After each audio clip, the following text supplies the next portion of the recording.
ریان اور آمنہ کی ستاروں والی پھول کی تلاش۔ ایک رات جب ریان اور آمنہ گاؤں کے بڑے درخت کے نیچے بیٹھے تھے، انہوں نے آسمان میں ایک چمکدار نیلا ستارہ دیکھا۔ ان کے دادا مسکرا کر بولے کہ ستاروں والا پھول ایک نایاب جادوئی پھول ہے جو صرف ہر 100 سال بعد پہاڑوں کی سب سے اونچی چوٹی پر کھلتا ہے۔ کہا جاتا ہے کہ جو بھی اسے حاصل کرے اس کی ایک خواہش پوری ہو جاتی ہے۔ دادا نے کہا۔ یہ سن کر ریان اور آمنہ بے حد پرجوش ہو گئے اور اگلی صبح اپنی نئی مہم پر روانہ ہو گئے۔ ان کا سفر انہیں گھنے جنگلات، بہتی ندیوں اور اونچی چٹانوں کے پار لے گیا۔ راستے میں انہیں ایک عقلمند بوڑھا لومڑی ملا جس نے انہیں ایک سنہری پنکھ دیا اور کہا کہ یہ ان کے کام آئے گا۔ بالآخر ایک لمبے اور مشکل سفر کے بعد وہ پہاڑ کی چوٹی پر پہنچ گئے۔ وہاں نیلے ستارے کی روشنی میں چمکتا ہوا ستاروں والا پھول موجود تھا۔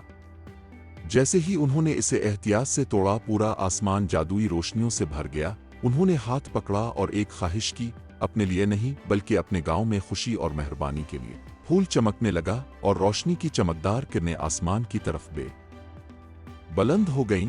جب وہ واپس نیچے اترے تو انہیں احساس ہوا کہ انہوں نے صرف ایک جادوئی پھول ہی نہیں پایا بلکہ بے غرض دعا کی اصل طاقت کو بھی دریافت کیا تھے۔